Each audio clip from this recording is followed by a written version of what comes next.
Good afternoon, everyone. Welcome to the seventh week of the Principle of Construction Management course.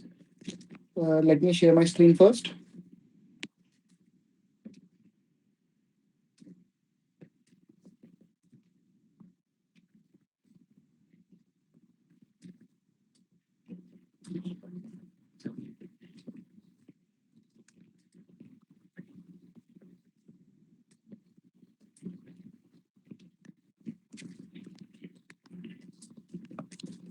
I hope the screen is visible to everyone. So let's start this class. So today is the seventh week of this uh, problem solving session related to Principle of Construction Management course. My name is Pranam Mahajan. I am a PMRF scholar in Department of Civil Engineering from IIT Madras. So till now we have covered up to sixth week. So in the previous week, what we have seen in this previous week, we have seen how safety is considered to be priority with respect to various kinds of work that are involved in carrying out in any project. So how much safety is required to be considered for each and every activity that is required to be completed. If that is neglected, then various kinds of accidents may occur at different sites, and they may result in the accident to happen. So any hazard in the site may result to the consequence as an accident in the construction industry. So safety is considered to be one of the important factor that should be considered by higher authorities, and no negligence should be paid regarding what that is required in the site. That means if someone is not paying to proper protocols that are involved for carrying out any particular work, then proper penalty should be paid to that contractor so that from the next time he should not carry out such activity or negligence which will result in carrying or threat to the life of the workers that are involved in carrying out that particular work. So today what we will start with the quality control. The quality control after safety is one of the important parameters that is required to be considered as per the consideration with respect to construction management. So, a construction manager has one of its duty to look after that whether the work that is to be carried out in the industry is up to the proper quality standards or protocols, or that is substandard work is carrying out, and that may lead to the collapse of the structure in the coming future or in the service life of that building or any superstructure that is going to be constructed. So, quality of the work as per the given instructions that are provided in the tender document, that should be properly followed in the site so that no hazard or accident could happen due to the negligence in the quality assurance that is required to carry out each and every activity during the completion of the project. So, quality can be related to fitness of purpose. Second, confirmation to a specification. Third, meeting or exceeding customer needs that also takes into account customer satisfaction, delight, as well as dissatisfaction.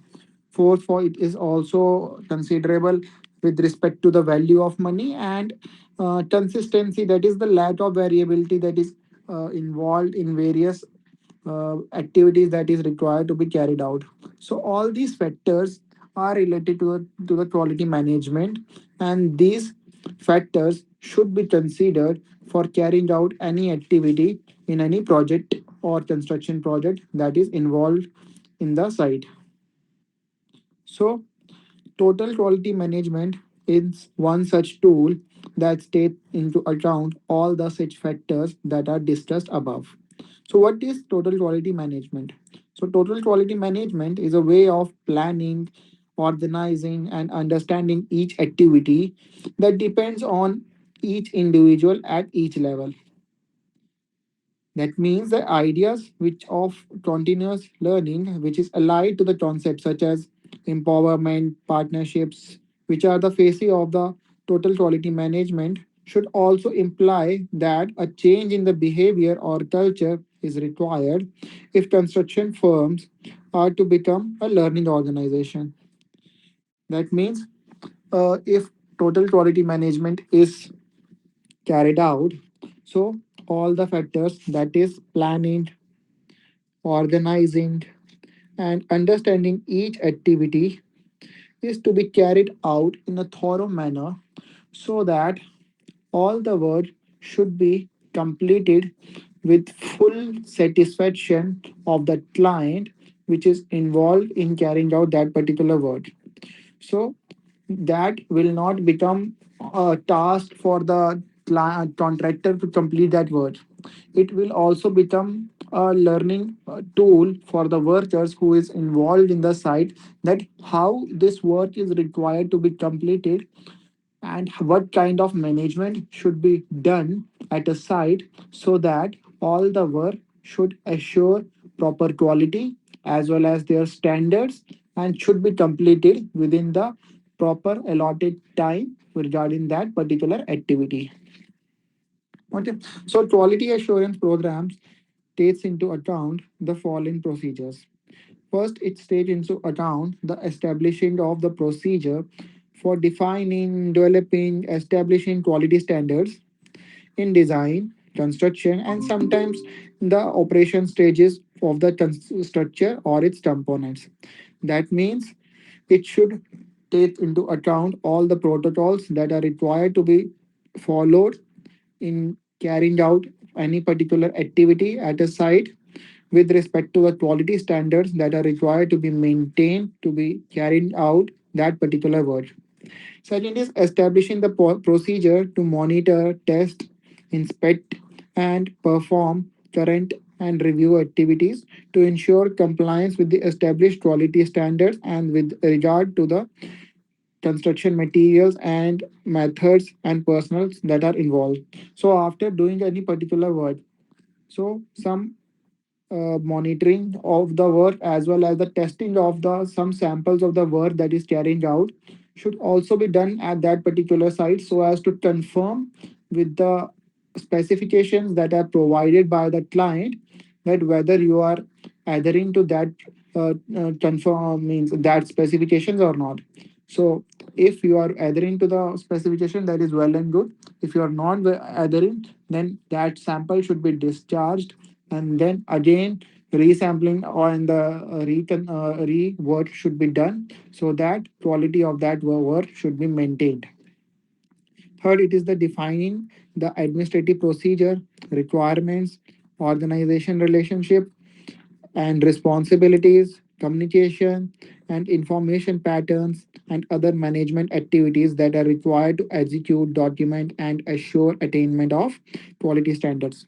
So that means proper paperwork is required to be done so that all the work that you have carried out or you are proposed to be carrying out in the future, that should be documented in a proper manner so that it should not affect you in your construction procedure as well as after the work is completed.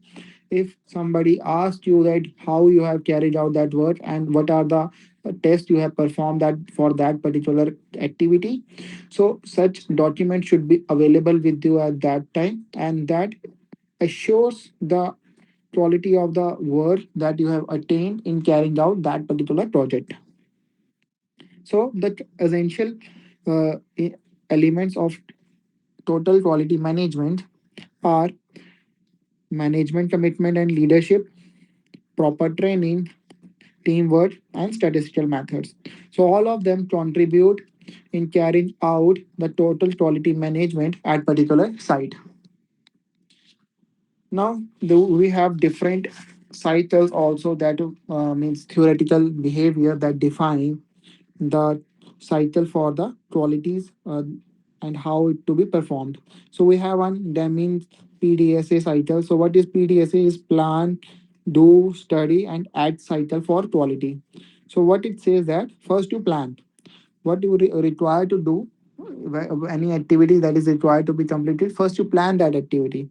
So after planning, you implement that but first start with a smaller scale.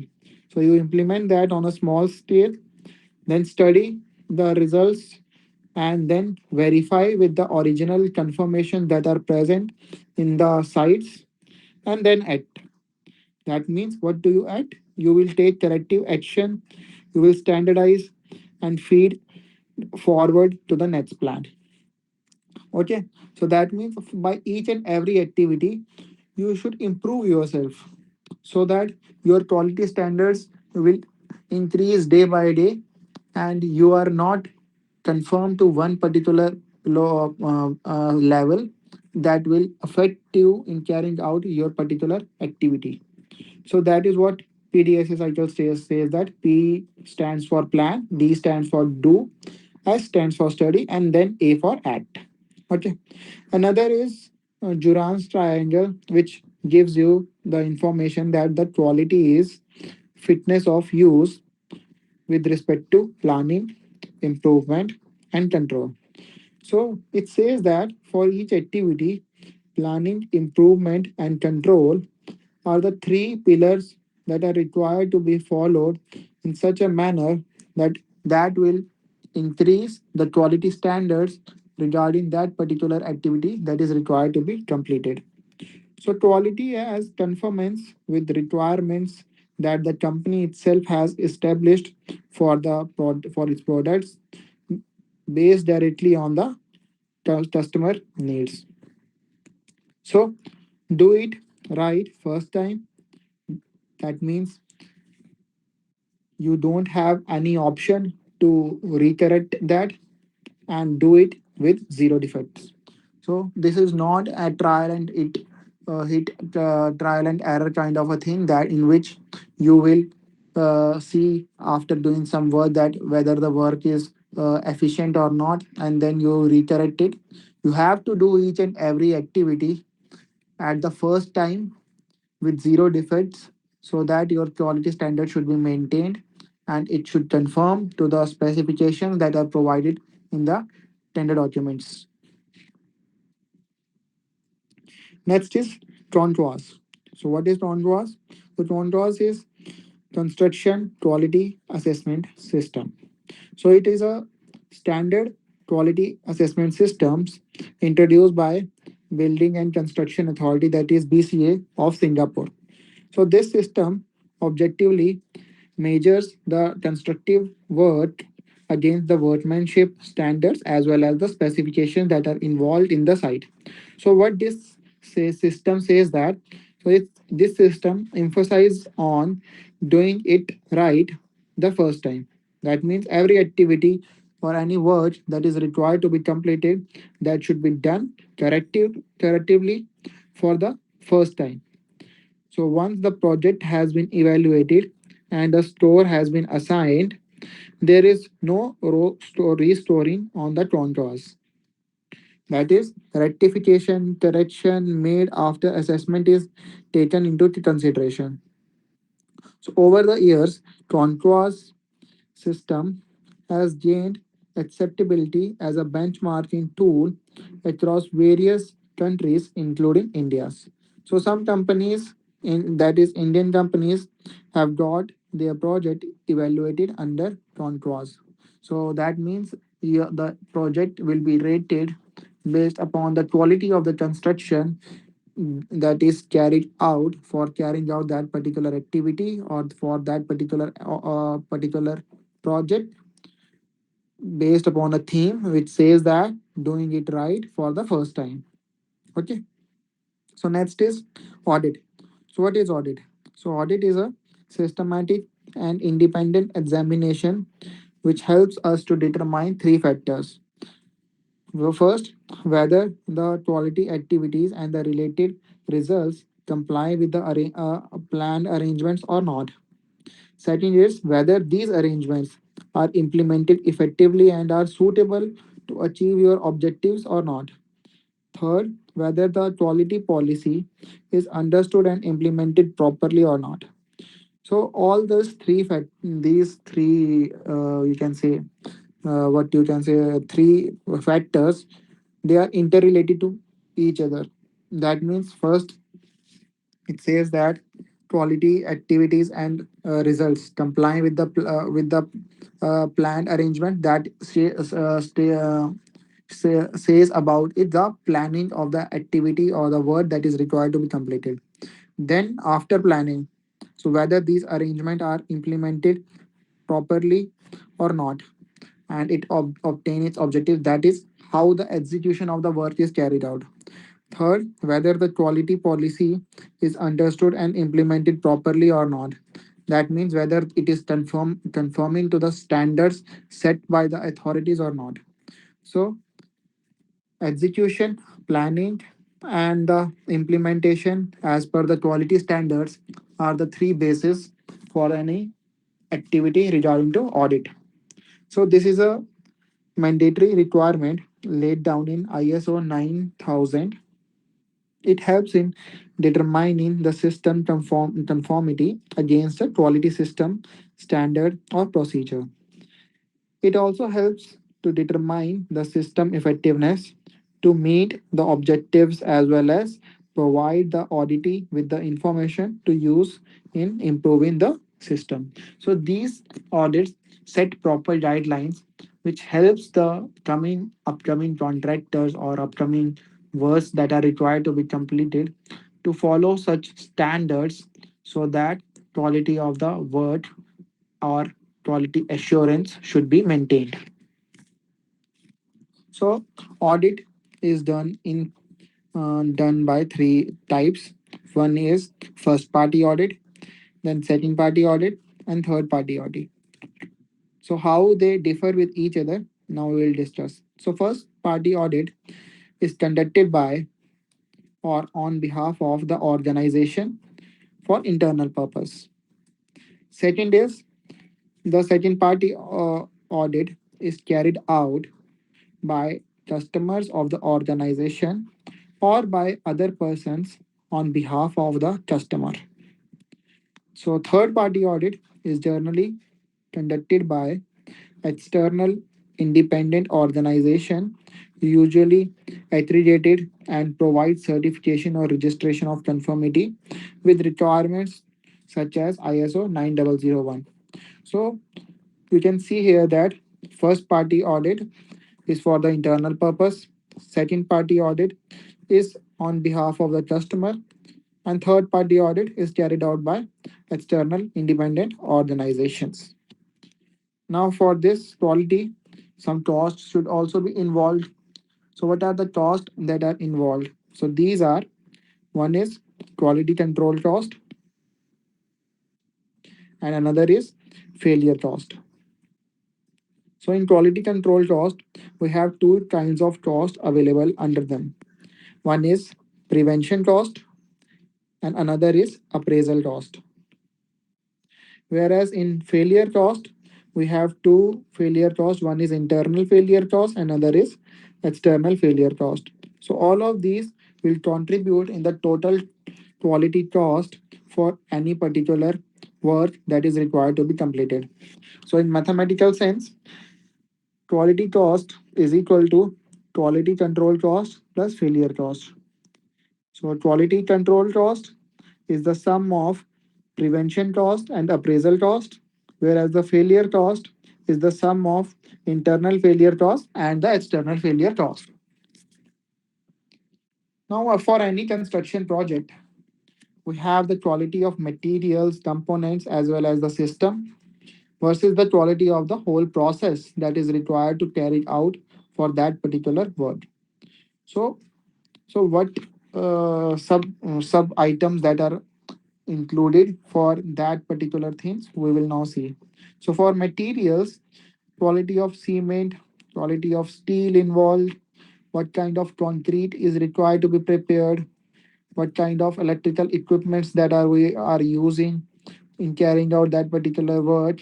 So their quality will also affect the total quality of the project or the total quality of the process that is involved to be required to be carried out, because these are the micro bases that will become a macro for the any particular activity. So now these materials will then be converted into components. in such a way like beams, slabs, columns, and we can say any other thing, retaining walls, shear walls. Okay, so many other things that are required in carrying out particular construction work.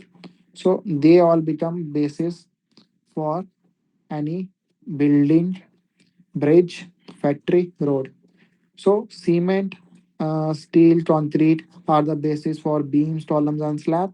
And beam, columns, or slabs are now basis for the systems. That is bridge, building, factory, and road. Okay. Similarly, now talking about products. So in product, it came like slippers, pipes, girders. So pipes, how they are made? They are made of, suppose RCC pipes we are taking. So in this, cement is also coming into picture. Steel is also coming into picture. Concrete is also coming into picture. Binding wires is also coming into picture. So if electrical equipment that is required to be installed at particular intervals, then wires, quality of wires is also coming into picture. And finally, the process, that is welding, compaction, transportation. So if you are talking about welding, so that how the weld is carried out, whether the weld is properly prepared at particular joint or not. Compaction, so if the soil is compacted, how it is compacted, whether compaction in layers or compaction at whole, dumping of the soil and then compaction is carrying out. And then transportation, so whether the transportation setting time is taken into consideration or not, and if it is transported, and what kind of measures that are involved in carrying out such particular transportation, that should also be taken into consideration.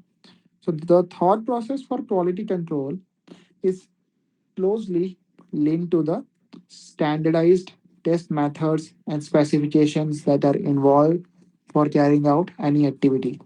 So these test methods are laid down a detailed procedure for almost all the steps that are involved in carrying out any such test, especially for steps that are considered important from the point of view of results. So the purpose of these tests should be to ascertain the performance of a product or a process, or it could be to compare two or more products or processes. So proper tests are required to be carried out so that quality of the work should be adhered. So these tests are laid down based upon standardized procedures that are required to be carried out so that this particular activity or process should be done in an appropriate manner.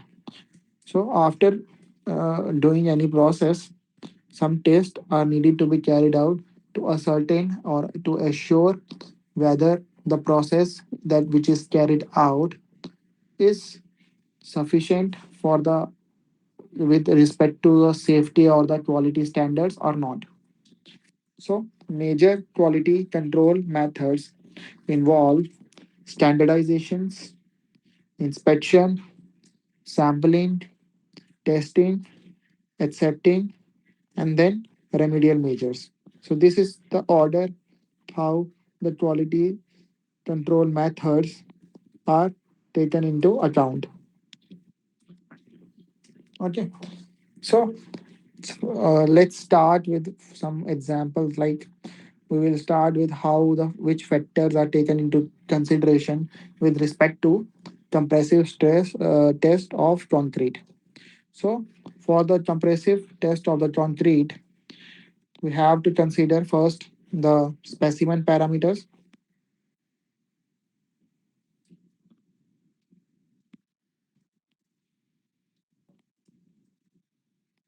Just a second. Okay, now it's working. So we have to take into consideration specimen parameters, strength of the component phases, and the loading parameters. Okay. So specimen parameters takes into account the dimensions, geometry, as well as the state of that particular object. Whereas the strength component takes into account aggregate porosity. That means how porous the aggregate is. And if the porosity is more, that means more water can pass through it, and that will reduce the strength of the concrete that is required to be utilized in carrying out the activity. Another is loading parameters. So loading parameters are what are the stresses, what are the rate of the stresses, how it should be applied. That should also be taken into consideration. Then uh, it also takes into account, so strength also takes into account the porosity of the matrix, water cement ratio, mineral admixtures, degree of hydration, which includes the curing time, temperature, humidity, and air content, which can be entrapped as well as entrained in the particular phase. Okay.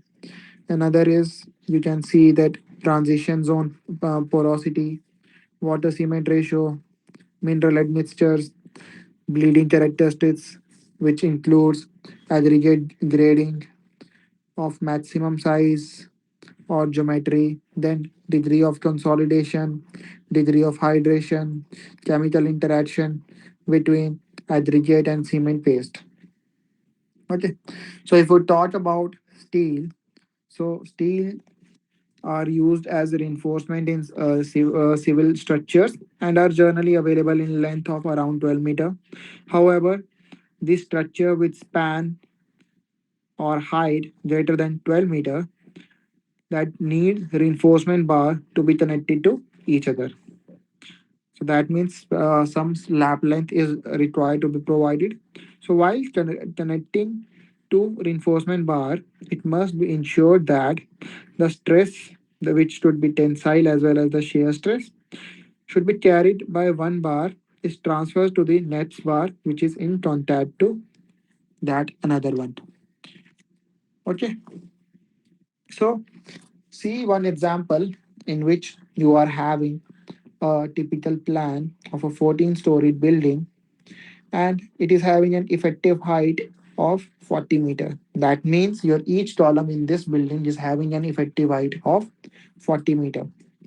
Okay, so the cross section of that column is also shown as 600 by 600 mm, and the reinforcement configuration is provided as 10 number of 25 dia bars, which are provided in plan as 5000 center to center. Okay, so if you want to calculate what is the total cost of the 16 columns, so then how you will calculate? Let's we see. So why we have to require to calculate these cost? It is because we have to see that whether lap length that we are providing is good or economical, or we can provide mechanical couplers also that will reduce the total cost in carrying out that particular activity. So length of the bars that are available in the market is 12 meter, and the lap length that is required to be considered is 50 into diameter of the bar, which will be 1250 mm. Now your effective length of the single bar that is contributing to the height of each floor is 12,000 mm minus 1250 mm. That will gives you 10,750 mm. So total number of bars that are required for 40 meter, I think 40 meter is the total height. So 40 meter height, that will gives you total number of bar as 4. Okay, so for 4 bars you will be having 3 joints. Okay, so the total lap length in one bar will be 1250 into 3, that will be equal to 3750 mm. Now the lap length of bars for all required reinforcement in single column will be 3.75 meter multiplied by 10, that will give you 37.5 meter because 10 number of columns are there.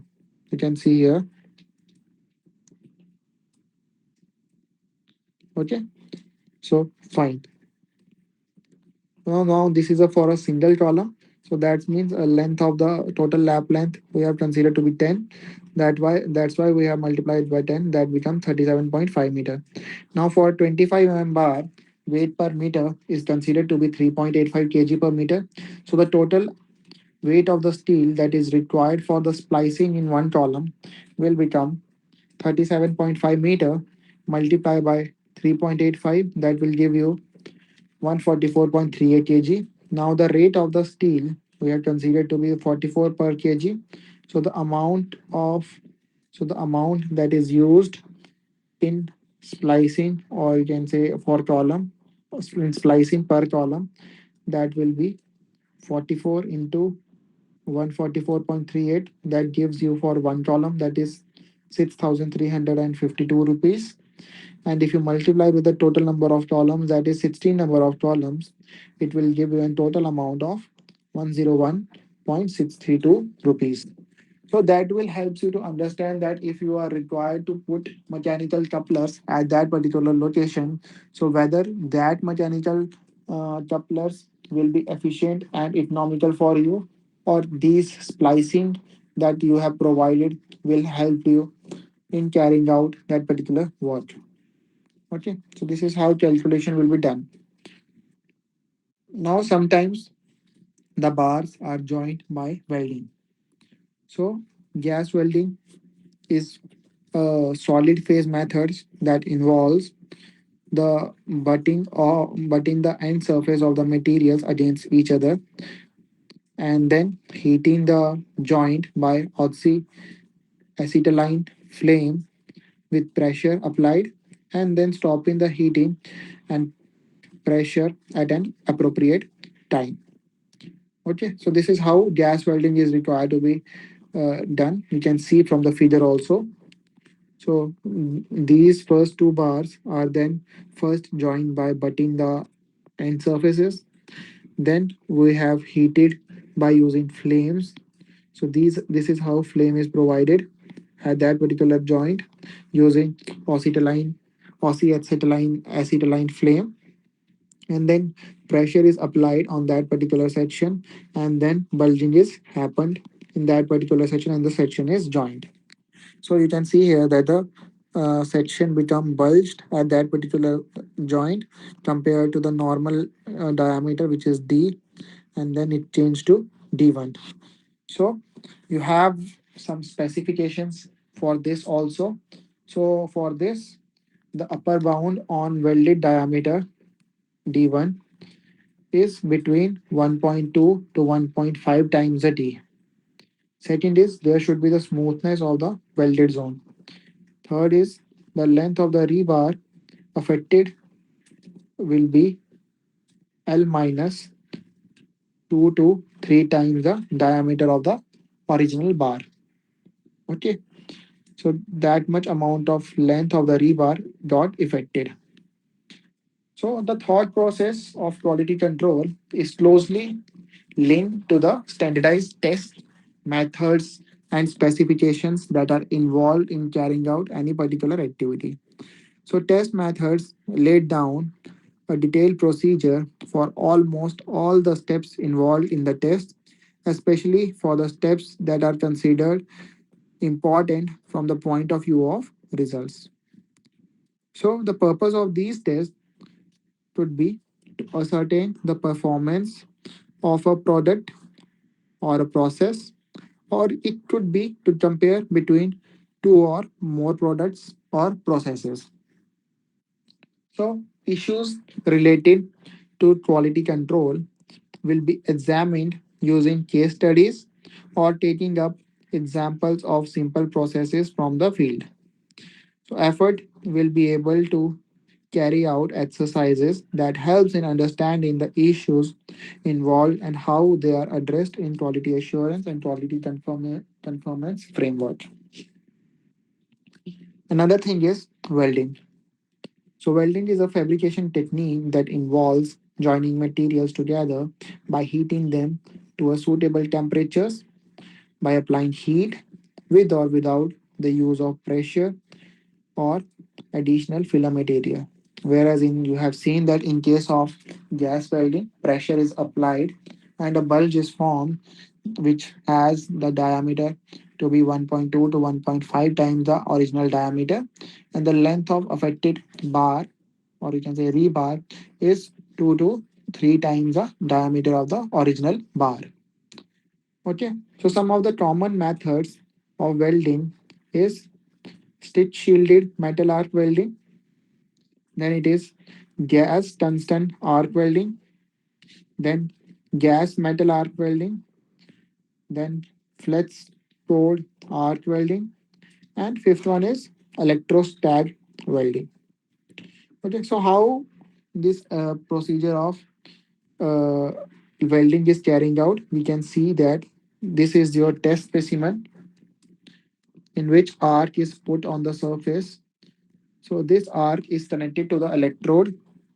So electrode is then converted to the electrode holder, for which one end is connected to the welding machine, which converts the AC to the DC, and one another end is connected to the of metal in which the welding is to be done.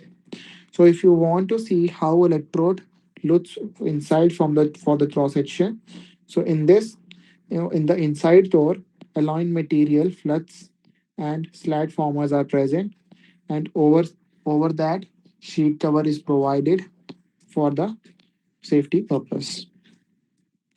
So we have different types of weld joints. It could be butt joint, lap joint, T joint, edge joint, and corner joint. You can see from the figure also, in butt joint both the plates are held in line with each other, whereas in lap joint two plates are made to join one above the other for certain length, and then welding is going to be carried out. For corner joints, those plates which are kept perpendicular to each other at the ends, corner joints is provided at that particular point.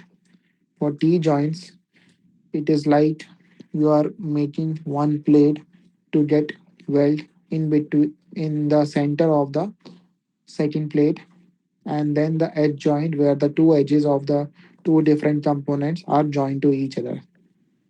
So now talking about different types of butt joints, we have straight butt joint, single V joint, single U joint, double U joint, double V joint, single bevel, single J, and double J joint. Okay. So talking about fillet weld. So fillet weld is like you will put certain amount of electrode which is having the flux and the alloying material at that particular joint. If you talk about the components, you can say that this represents the leg of the weld.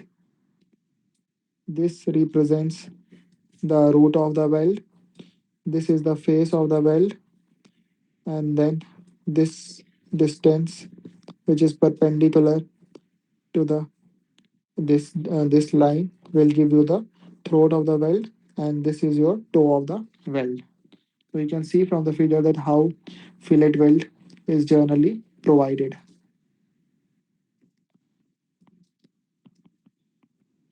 Okay. So we also have multi-pass weld, which is used in cases when the thickness of the plate is very large. That means when the depth in which the weld is required to be done is very large. So in that cases, you can't use simple welding that is required to be completed. So the issue could be of the thickness of the pass and the voltage which is required to carry out such work. So wire should not be positioned closer than one diameter from the wall of the joint. Okay, so you can see from the figure that how multiple pass weld is done, in which at the bottom one weld is then first carried out, then alternate layers of the weld is then prepared. That is what multi-pass weld shows to you. So that can you can also see in case of double V weld how welding is carried out. So that is what total we have seen how welding is to be done. We have seen gas welding also, journal welding also, in which we have seen different types of welding. Then we have seen what are the different types of butt welds are there. So after butt welds, we have seen how multiple pass weld is to be carried out. Now, another thing comes into picture is non-destructive welding. So faulty welds could lead to disastrous problem depending on the items which are being welded. So this entity is essential to ensure that the defects are detected prior to being put into use. So how this non-destructive welding is carried out? One is by visual testing. So using the magnifying glass, handheld mirror, potted rule, weld gauges to inspect the weld, and then the easiest and the most cost effective method is required. This is the most easiest and the cost effective method, but it requires an experienced supervisor to do such inspection kind of welding. Okay. Another is radiographic welding. So it utilizes X-rays or the radiographic isotopes to determine the internal soundness. So this is highly valued, versatile, and the widely accepted method for the non-destructive welding. Third is we are having magnetic particle testing, which is utilized to identify defects or cracks at or near the surface of the ferromagnetic materials like nickel, cobalt, and their corresponding alloys. Okay, so if no cracks, then the magnetic field lines pass through the metal, but due to the cracks, the magnetic field lines leave the surface and leakage field occurs, which will be detected by the magnetic particles. Okay, so this is how magnetic testing is carried out. Fourth is liquid penetrant testing, in which the material is cleaned thoroughly and then it is coated with dye solution, which keeps in which seeps in inside by capillary action. Then the dye is removed and the developer is applied to draw dye out of any defects. So it is used in places where magnetic particle testing cannot be utilized. Fifth one is ultrasound testing or ultrasonic testing, which requires high frequency sound waves to detect the imperfections in metals. It can be utilized for both surface and the non surface defects, which can be detected and located and measured. This is the most accurate method for carrying out any non destructive testing. Now, talking about some advantages and disadvantages of welding. So, what are the different advantages of welding? So, they are as no hole is required, there will be no reduction in the area. Filler plates, dusted plates, connecting handles, etc., they are not required, which leads to the reduced overall weight of the structure. Third is efficiency of the welded joint is more than that of the riveted joint. A welded joint looks better than the bulky riveted or butt joint. So it is speedier and more silent fabrication. Complete rigid joints can be provided. Alternation and addition to the existing structure is very easy.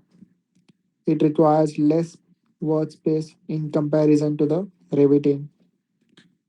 But there also have some disadvantages related to welding. One is jointed welded joints are more brittle and therefore their fatigue strength is less than the members joint. Due to uneven heating and cooling of the members during the welding, the members may distort, resulting in additional stresses. Third is we require skilled labor as well as the electricity to carry out this welding work.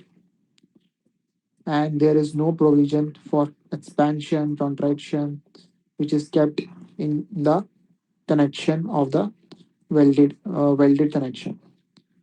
Here, inspection becomes more difficult and costlier than the riveting work. So, defects like internal air pocket, slag inclusion, incomplete penetration, they are difficult to detect. Okay. However, there are also some issues related to welding. They are quality of material that is used in welding, preparation of joints, materials, including preheating of the materials and joints if required, cleaning of the joints, alignment of members being jointed, what kind of equipment that is utilized, how the positioning of the weld is done, what are the environmental conditions, so how tooling is done after the welding, what is the qualification of the welder, or what are the skills that are available to the welder. Okay, so there are many large issues that are related to welding. However, these welding are now becoming robotic operations. So what are the advantages for that? That is, one is consistency in quality. That means humans can make mistakes because they might be involved or their health may not be in good position. That may leads to one making of air pockets at different positions, whereas in robotic mechanisms quality confirmation rate is very high. Carrying out such particular work is also faster. It conserves the material as n- no wastage is done, that is done by manual welding. Not corrosion. So corrosion is the conversion of the iron to its oxides and hydroxides in the presence of oxygen and water. So the iron which is left in the atmosphere, that will get corrode easily. Okay, so the reinforcement corrosion in concrete is not normally rampant, even though oxygen and water both are available. Okay, so iron in concrete, you can see from the figure that you have main concrete in which you have one embedded steel bar in which you will be having one passivating film. Okay, so what is this passivating film? So in the high pH environment, a dense film of gamma iron oxide, which acts as a passivating film, is formed on the surface. So as long as this film is intact, the iron surface is not open to reaction with oxygen and water, then corrosion rate will be less as compared to the fresh steel that is prepared. So corrosion induced reinforcement. So now we will see how chloride induced reinforcement corrosion happens. So you can see from the figure, you will be having one main concrete, then you have a steel bar inside, and then you can see first you will be having the passivating film outside that. However, one side of that passivating film got damaged. So now the chloride content can enter from these damaged passivating films, and that may lead to the chloride rich environment to develop, which contaminate uh, the steel which is present with the chloride ions. Okay, another kind of reinforcement corrosion is due to carbonation. In this case, you can see that passivating films is get destabilized due to lowering of the pH at one particular location, that leads to the carbonation of the cover that is present, and that may lead to corrosion of the structure. Okay, so addressing this corrosion reinforcement corrosion, addressing reinforcement corrosion. So you how it can be prevented. So you can coat the bar using epoxy coated or galvanization by galvanization technique. Second is using non-corrosive reinforcement, that is CFRM kind of reinforcement should be utilized in corrosion prone areas. Third is preventing the corrosion electrochemically, that is utilizing cathodic protection technique. So what are these epoxy coated bars? So you can see you will be having a coat of epoxy hole on the surface or the outer diameter of the reinforcement bars. So in addition to normal function that is carried out by the reinforcement bar, these bars are expected to perform better from the point of view of corrosion resistance. So for what we need good quality and epoxy coated reinforcement bars. So the principle of testing for holidays and pinholes in epoxy coated bars is to use high voltage device and check whether the contact is made through the non-conducting coating. So for this, the bars or the more specifically coating used should be adequate and impact resistance to without accidental at times unavoidable impact during placing and compacting the concrete. So this impact resistance is measured by seeing whether the deformation in the coating upon impact with the top of specified shape and weight falling freely over the certain height is acceptable or not. Okay. So how the thickness of the epoxy coated bars varies that we will see. So that this coating of the should be uniform and it's conform to the requirements that are provided. So the thickness of the coating needs to be measured appropriately as part of regular quality control exercise carried out by manufacturer.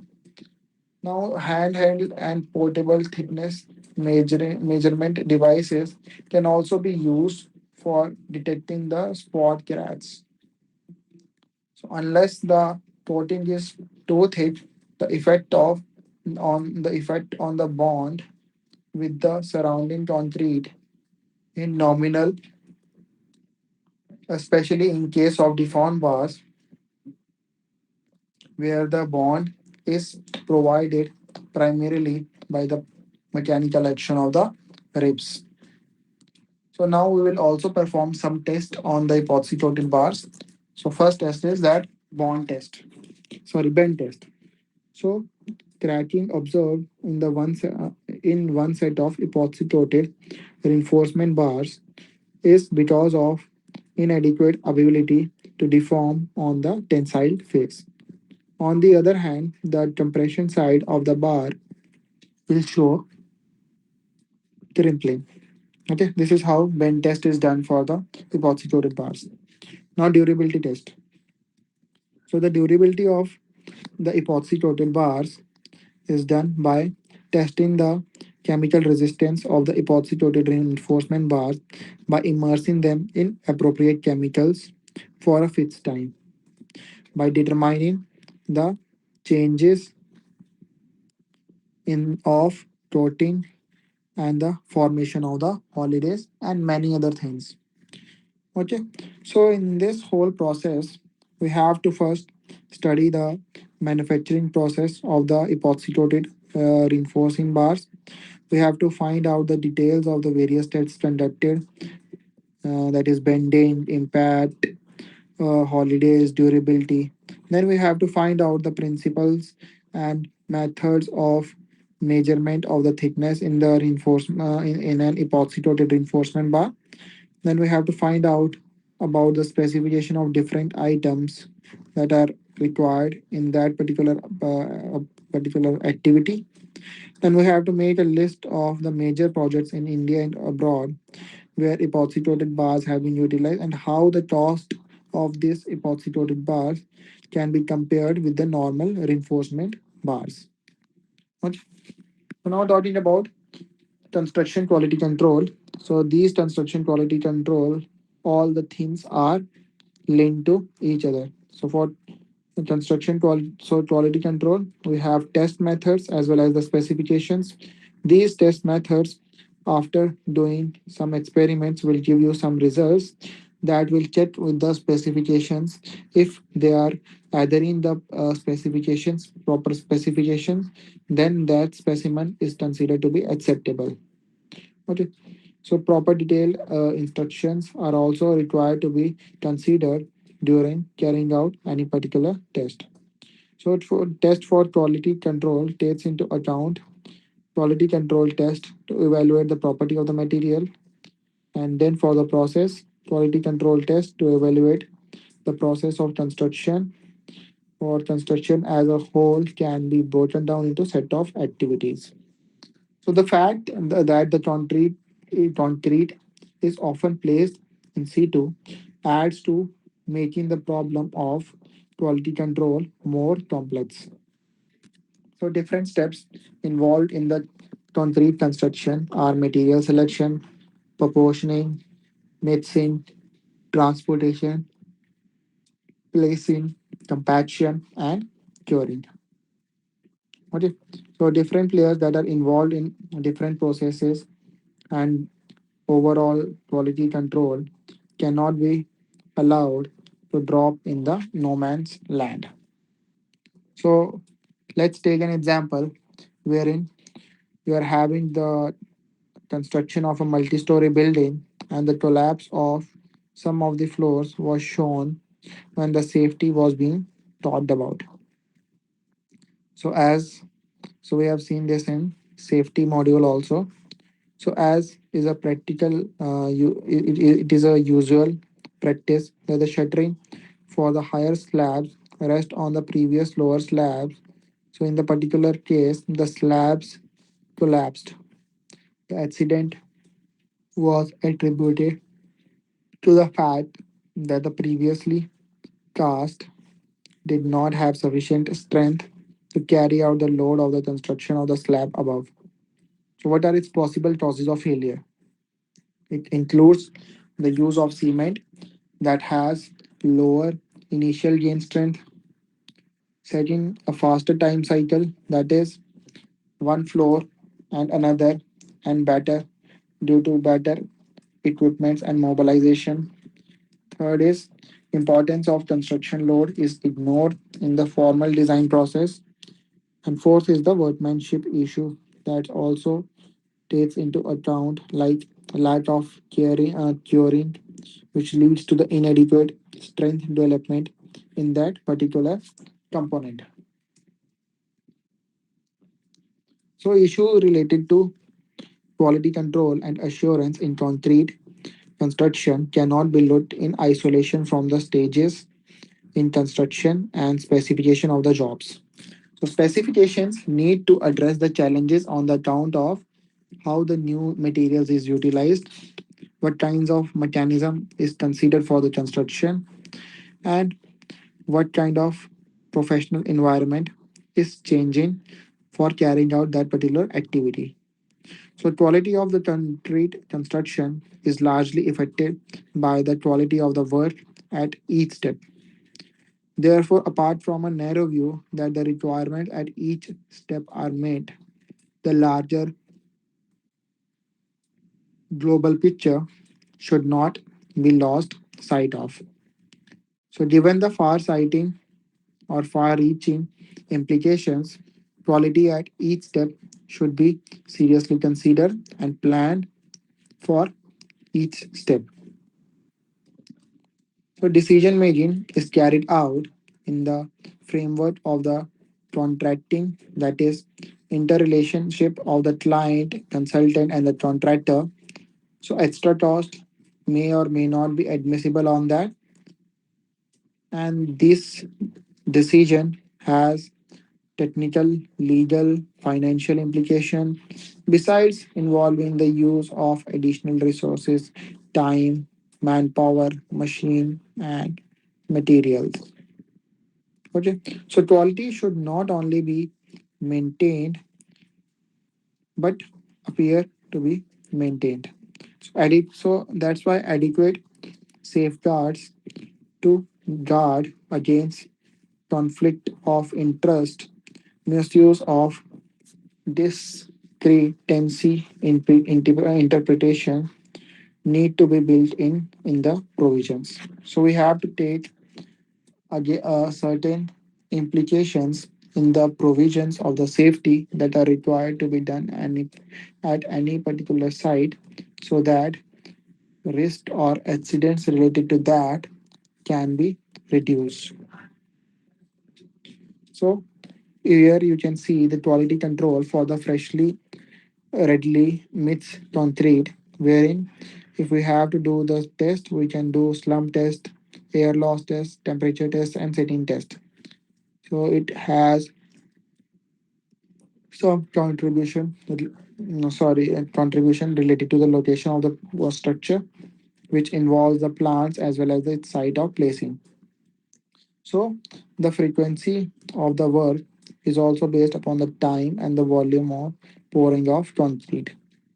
So internal consistency that shows you that not more than a certain deviation in three individual readings should happen. So if in case that happens, you have to discard the samples. Okay. Now what is acceptance? So acceptance is check only for valid samples. You so examine two criteria. One is individual average, and second is average of a group of four.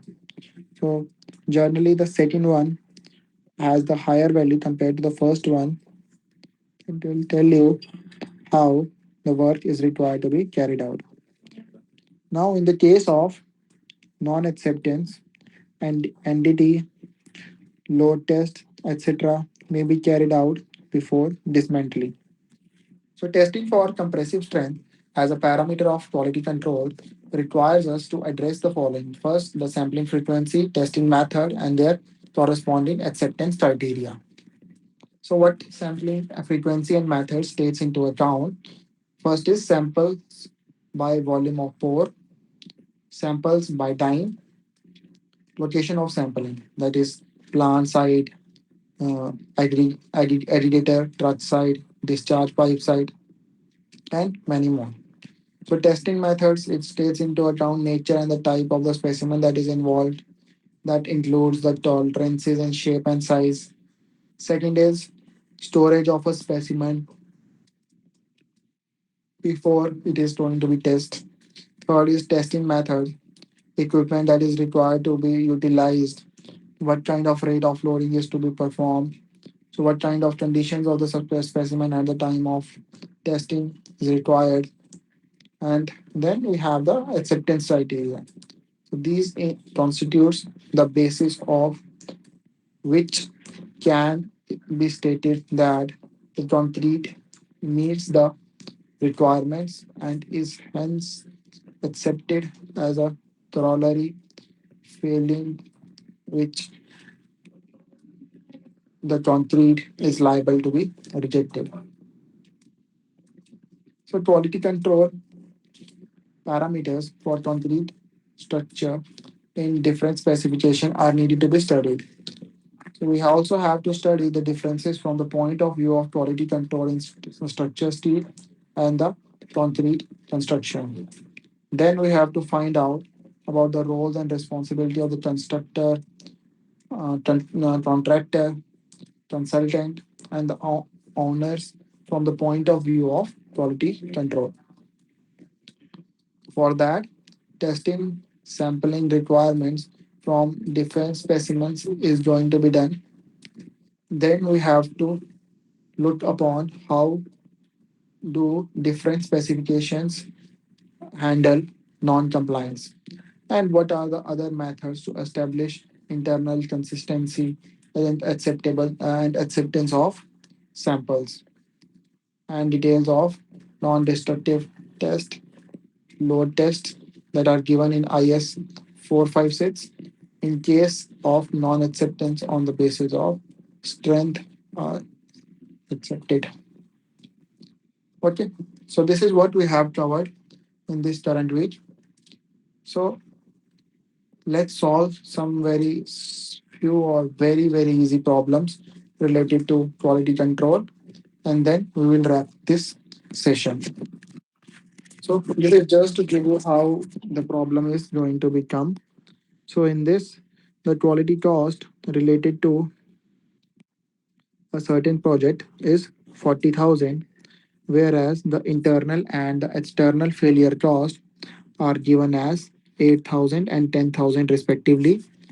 Now you have to find out the quality control cost of the project.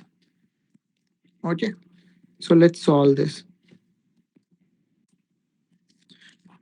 Okay, so first is quality control cost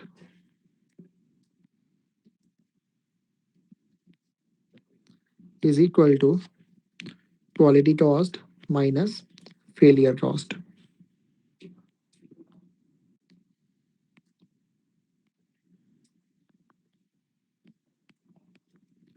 Okay, so in this case, total quality cost is given as 40,000 and failure cost is 8,000 plus 10,000, that will be equal to 40,000 minus 18,000, and that gives you the total value as 22,000. Okay, so see how small the problems are related to quality are there. The quality is just related to you have to look upon the various specification, what kind of procedures that are required to be added. So that is what in this week we have covered. Okay, so in this case, you are given with Y1 and Y2, which are the failure cost and the quality control cost in Indian rupees for a particular project.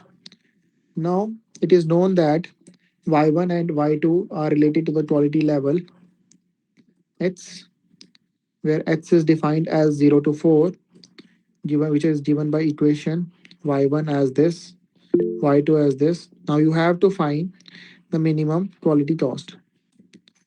So from previous thing, we can write like quality cost will be sum of quality control cost plus failure cost.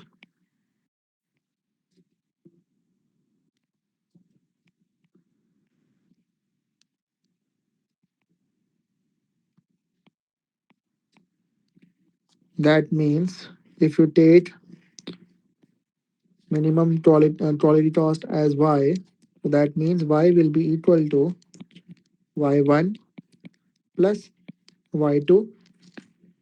Okay, so that means y is equal to 80,000 minus 20,000 x plus 5,000 x square.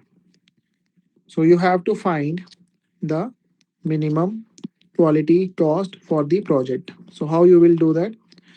So for minimum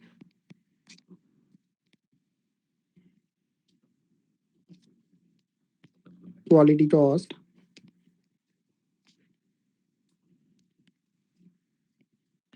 dy by dx should be equal to 0. Okay, so this implies 5,000 into 2x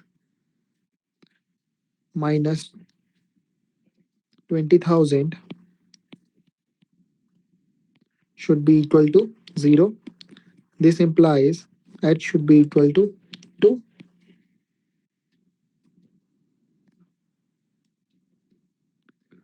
Okay, so now putting h as 2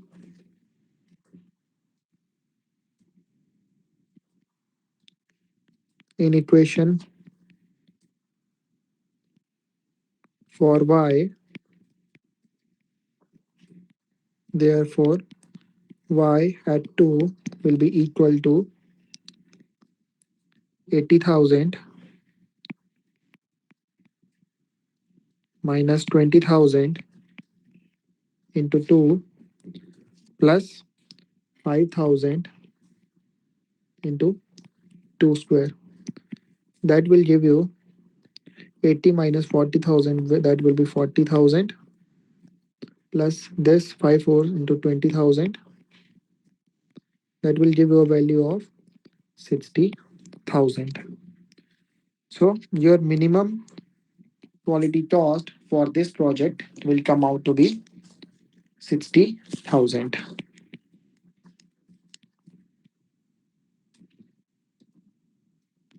Okay. So in this week, what we have covered, we have covered how quality control is going to be affecting the project, what protocols is required to be taken into consideration, and then for different things like concrete, welding, and other purposes, how the quality control measures is required to be implemented. And then we have seen what are the different advantages and disadvantages of the quality control project and how they are implemented. And then we have solved two problems related to quality cost, and in which first we have calculated the how quality cost is going to be calculated based upon failure cost and the quality control cost. And in the second question, we have seen how the total quality cost is determined based upon some equation that is provided in the question. So if anyone has any doubt, that me can ask right now, or we should wrap up this session right now or now.